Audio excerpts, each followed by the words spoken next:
European Commission President Ursula von der Leyen wants her own spy agency to strengthen EU security. Russia's war in Ukraine and Trump's threat to limit US security guarantees for Europe appear to be driving the move. But will all member states want to participate? And how would it even work?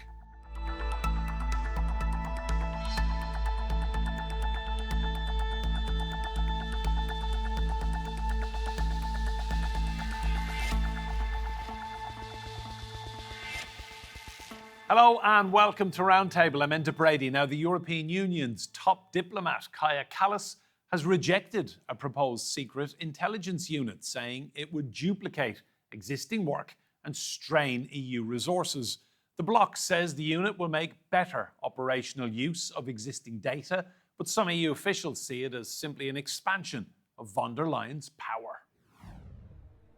A bold move in Brussels. European Commission President Ursula von der Leyen wants her own EU intelligence unit, a mini spy agency inside the Commission, to bolster European security. The idea is simple but radical.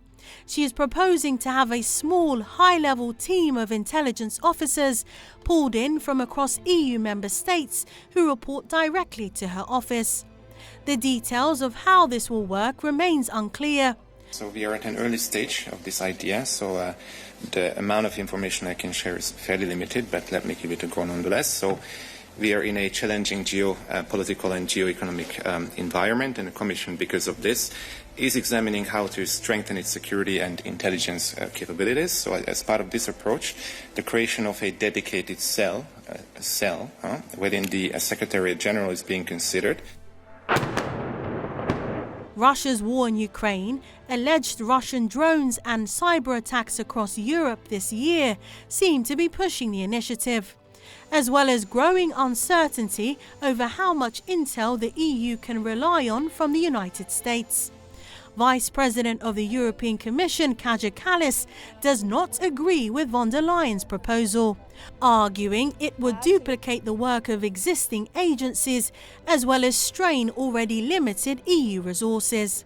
Having been a Prime Minister of a country, I know that all member states are struggling with the budget, and asking that we should do something in addition to the things that we have already is not a wise idea.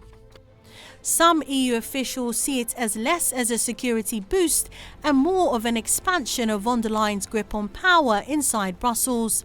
Her supporters insist the new surveillance unit will help the EU react faster without waiting for 27 countries to share information. But will von der Leyen's spy agency ever become a reality? Well, let's bring in our guests on this one. Joining me in the studio, we have Natia Seskuria. Natia is Associate Fellow at the Royal United Services Institute. We also have Alexander Vassiliev, who is a former KGB officer. And in Birmingham, in England, we have the military analyst Sean Bell. You're all very welcome to this roundtable. Sean, to you first of all, is this a good idea or should we file this under never going to happen? Yeah, it's a simple question, isn't it? I mean, we have to look at its principle is that it's clear that Ursula von der Leyen wants to create a more united Europe. The trouble is that intelligence and security, national security, is a national issue, and we are not the United States of Europe. And therefore, intelligence is incredibly sensitive. It's not so much the data, it's how you secure that data. And as a result, most nations are fiercely protective of the intelligence they gain. Even the relationship between the UK and the US, there are still lots of secrets that US keeps. And therefore, I think it's very unlikely that we're going to see this deliver any tangible benefit anytime soon. Thanks, Sean. Natia, to you, is this a good idea? I do very much agree with the previous speaker. I think it's a problematic initiative. I do see the point from which Ursula von der Leyen is coming from. Obviously, there have been a raising perception of the threat from the Russian threat, as well as other issues related to intelligence sharing and the lack of consistency and unity when it comes to this particular issue. But it's a very sensitive issue, and I do see a lot of issues convincing the EU countries to share intelligence, to approve this initiative, which would involve greater intelligence sharing, while this is a very much a question of sovereignty and individual countries. Alexander, give us your take on it then, because clearly the reason the European Union is wanting to work at speed to increase its intelligence is what they perceive as the threat from Russia. Yeah, sure. Look, I think it's a good idea for bureaucrats who are going to work there, because it's more jobs, well-paid jobs. But we need to understand that this is not an intelligence organization in its classic form. They are not going to have a network of agents, operatives, resident tourists, and everything. Basically, it's an analytical center which receives information from national intelligence services. So they already have one analytical center, and they will be this new organization will be receiving the same stuff from national intelligence services. So what's the difference? And they will be employing the same kind of people, experts, analysts.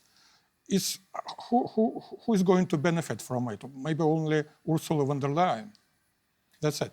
And tell me, Alexander, give me your assessment of where the European Union stands right now, because presumably Russia has operatives from your former organization working in European Union countries. Do you think many of them are compromised? The European countries, I mean, not the agents. No, look, espionage is regarded by Russians as a natural part of political life, political activities. Russians traditionally don't raise a big stink about spies. When they catch someone in Moscow, they just expel them. And there is a publication in some newspaper, that's it. So there will always be Russian spies in the European Union. But I don't think that they are a major threat to European countries. What's happening now in European politics, this disintegration, these conflicts between different European countries, seems to me much more serious than any Russian threat. Thanks, Alex. Sean, to you, just talk to me about the issue of countries in the European Union who perhaps people might not feel comfortable sharing intelligence with. I'm thinking of Viktor Orban's Hungary and the Slovakia of Robert Fico. These are two countries that many people in Brussels have concerns about. Yeah, you're absolutely right, Enda. I mean, I do sense that behind all of this, there is a feeling that the threat to Europe has increased with Russia's invasion of Ukraine, and almost certainly that there are very few countries, if any, in Europe that will be able to withstand the onslaught of Russia should it be committed with its wartime economy, 40% of its GDP flowing into defense. So united we stand, divided we fall. And Ursula von der Leyen and Europe has tried quite hard, I think, over the last few decades to create greater alignment, monetary union, some financial union, some political union. But the harsh reality is, as you identify, each country has its own particular sense of right and wrong.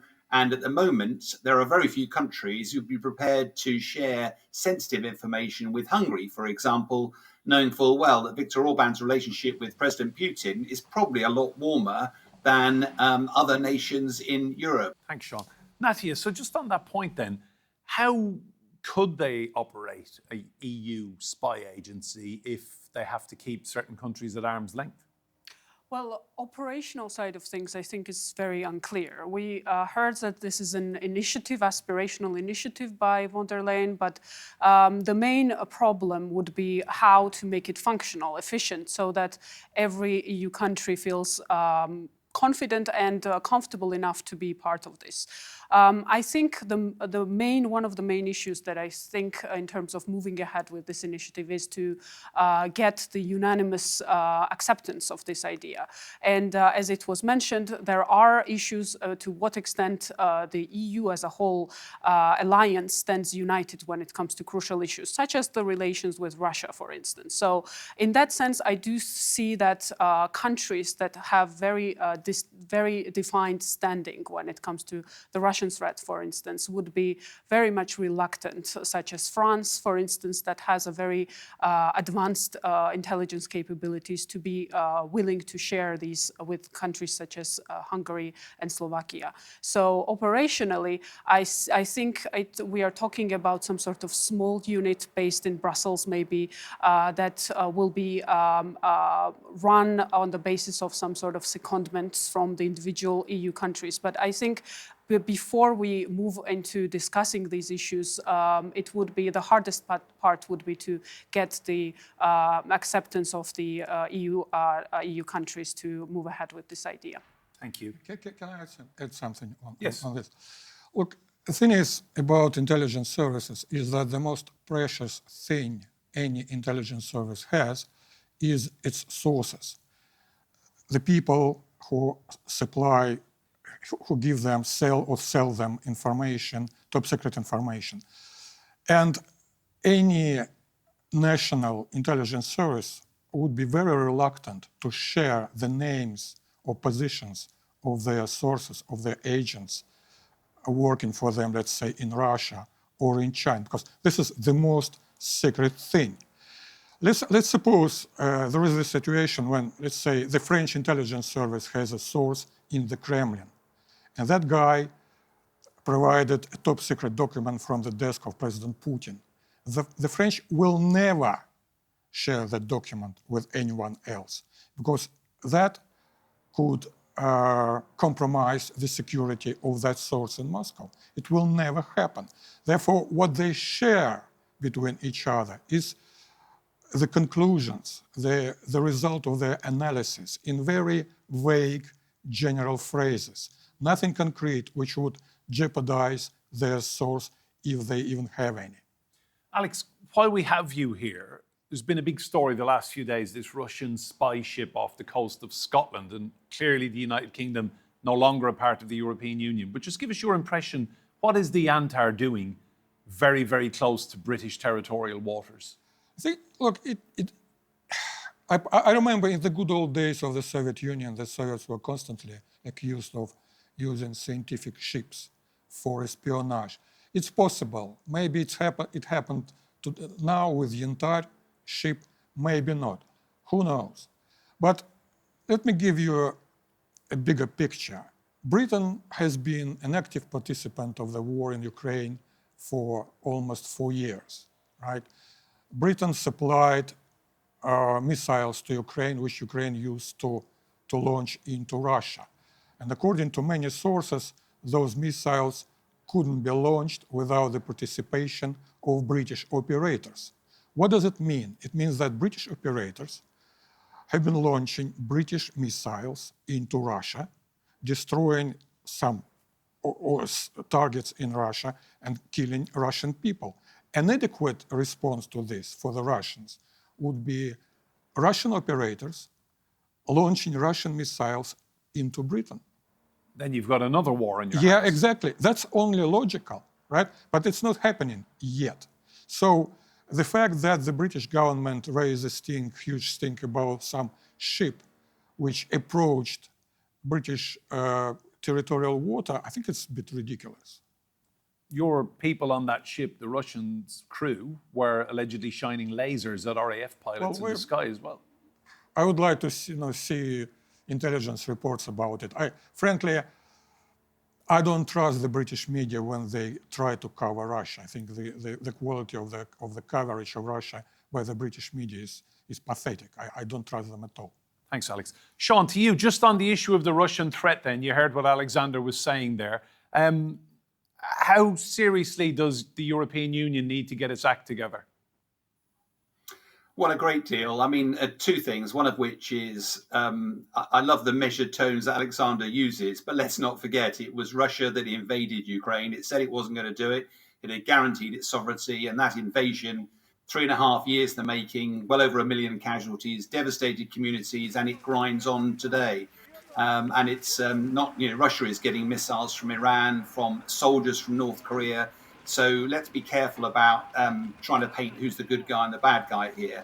But in terms of what Europe does, it's quite clear that Europe feels the heat of the Russian invasion very differently depending on where you are. Poland is very close. It has stepped up its defense spending, is unlikely to offer more aid to Ukraine because it has to focus on its own national security, whereas America is thousands of miles away, feels it very differently. What the Europeans have to do, though, bluntly, is what they're doing at the moment isn't enough. Russia is grinding forward, and therefore, if you don't do anything differently, Russia will steadily march the front line forward deeper into Ukraine. Either Europe does more collectively, and there are a lot of things available to it, or there is some sort of negotiation that has to happen, and that's what I think we're hearing potentially in the wings at the moment. But doing what we're doing at the moment, I'm afraid, isn't enough. And Sean, can I just ask, do you think President Trump and his kind of belligerence towards European defence has maybe sharpened minds at the highest level in the EU? And that's why von der Leyen has come out with this? Well, I have to say, one of your guests, we were talking with him about a year ago, an American, after we came off air, he said, "Why do you all hate Trump?" And I sort of paused. And he said, you know, one of the things that President Trump has done when he first came into power, only a third of European nations were actually spending their 2% obligation into NATO. When he came back into power the second time, it was still the same. And therefore, by threatening to reduce the level of American commitment, he's successfully actually got other nations in NATO to start to step up, to take defense more seriously. And I think that's very welcome. The challenge, of course, is that America's support for our European colleagues, they're not going to be there as the riding over as the cavalry. We have to, as Europeans, step up ourselves. And I think what we've been seeing, particularly in Germany, but across Europe, is a strengthening of resolve, a recognition that President Putin may well not stop in Ukraine, and therefore we have to be ready. Thanks, Sean. Natia, that's a great point, isn't it, that Europe needs to step up? I'm guessing this is what von der Leyen is trying to drill into people with this. Yeah, I think Europeans are trying to be as diplomatic as possible when it comes to dealing with Donald Trump administration. But I think it's clear that American commitment, as we know it, is no longer there. Trump is changing a lot. To a certain extent, I do agree with Sean. I think ramping up the defense spending was a crucial issue for Europe because the threat landscape is much different than what it was even during the first Trump administration. So that is one good thing that Trump has done for Europe. But I think to a certain extent, this initiative comes from the point of view that American commitment is quite different. But at the same time, there is also the need for European unity. And on a lot of issues, we see that European unity is not always there. So in terms of, from that point of view, I think this kind of initiative may make sense. But again, I do see a lot of problems in terms of making it functional and avoiding the duplication from the point of view of what is already in place in the European Union. Alexander, just talking about unity in Europe, do you think this is a bit of a power grab by Ursula von der Leyen? People are saying it will weaken Kaja Kallas, the foreign policy chief. Yes, obviously it's power games, and Ursula von der Leyen is trying to consolidate her power. And I think the European Union, if it wants to stay alive in the nearest future, needs some consolidation because the conflicts between different countries is obvious. On the one hand, we have Hungary and Slovakia. On the other hand, we have Germany in its present form and the Baltic states. And these conflicts, they will become increasingly bigger, even in the times of peace.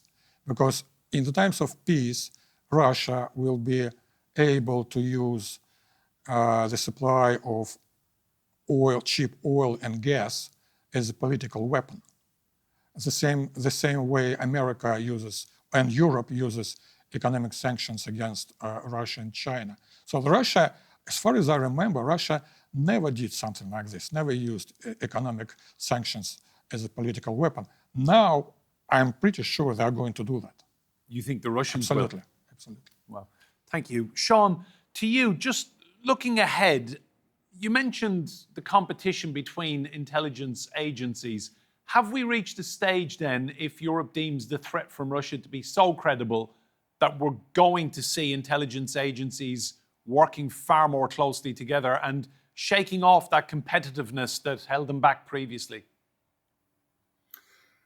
I think that might be true, but I think what's more likely, where I agree with Alexander, is that having worked in the military for many years and particularly closely with America, it's less about the actual intelligence, it's more about how you source that.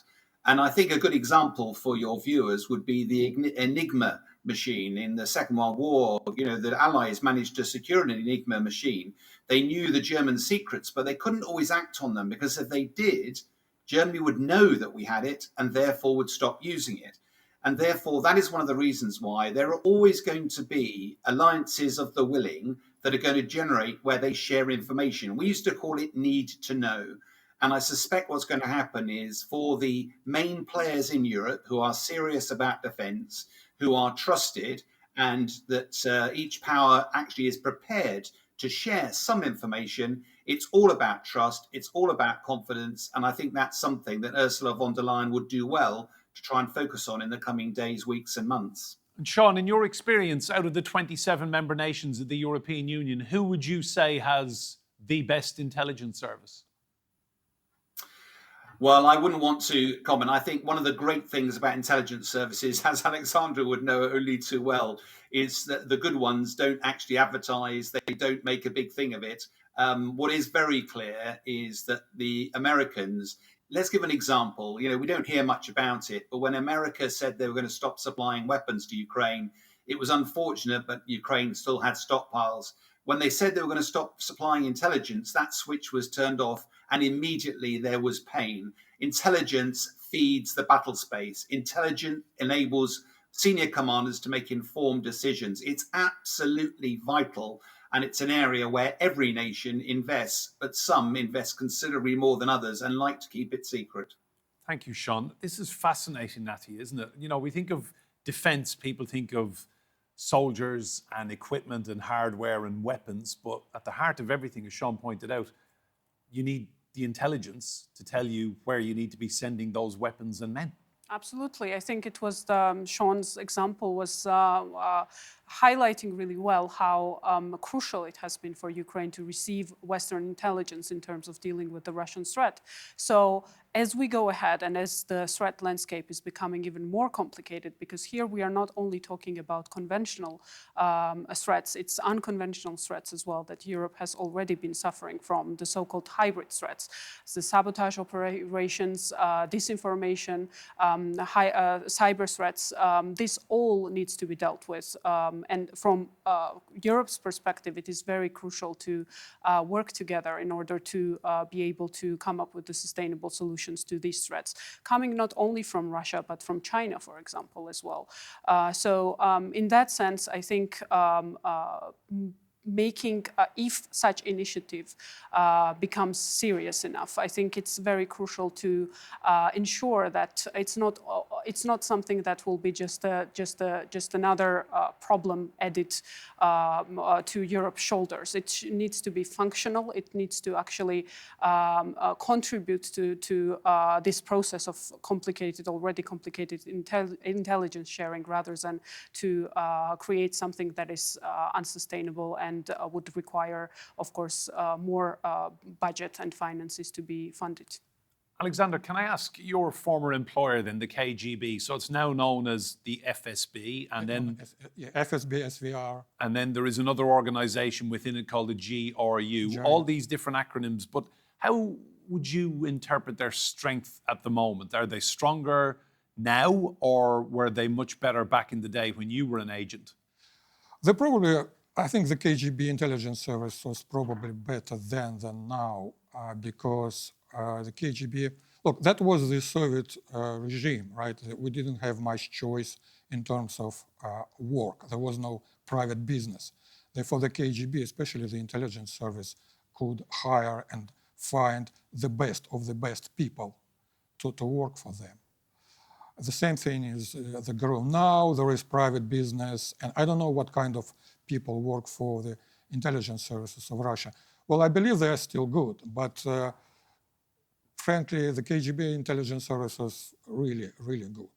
Can I give you an example of, you may use it, an example of how dangerous it is for intelligence services to share information, even among allies.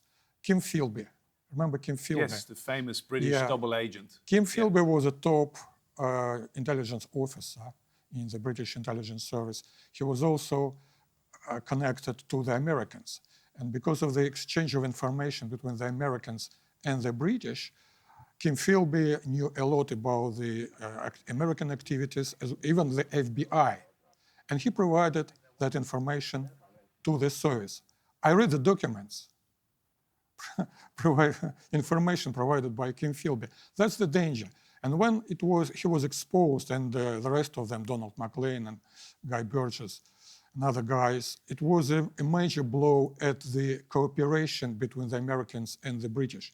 The mistrust was so big that it did a lot of damage to their cooperation. So therefore, and people in the intelligence communities, they know that it's dangerous to share the information, sensitive information, even with your closest allies. Natia, Alexander, and Sean Bell, thank you all so much for joining us. Fascinating stuff. Remember, you can see more discussion and debate on our YouTube channel. Just search for Roundtable, TRT World. But for now, from me, Enda Brady, and all the team here, goodbye, and thank you for watching.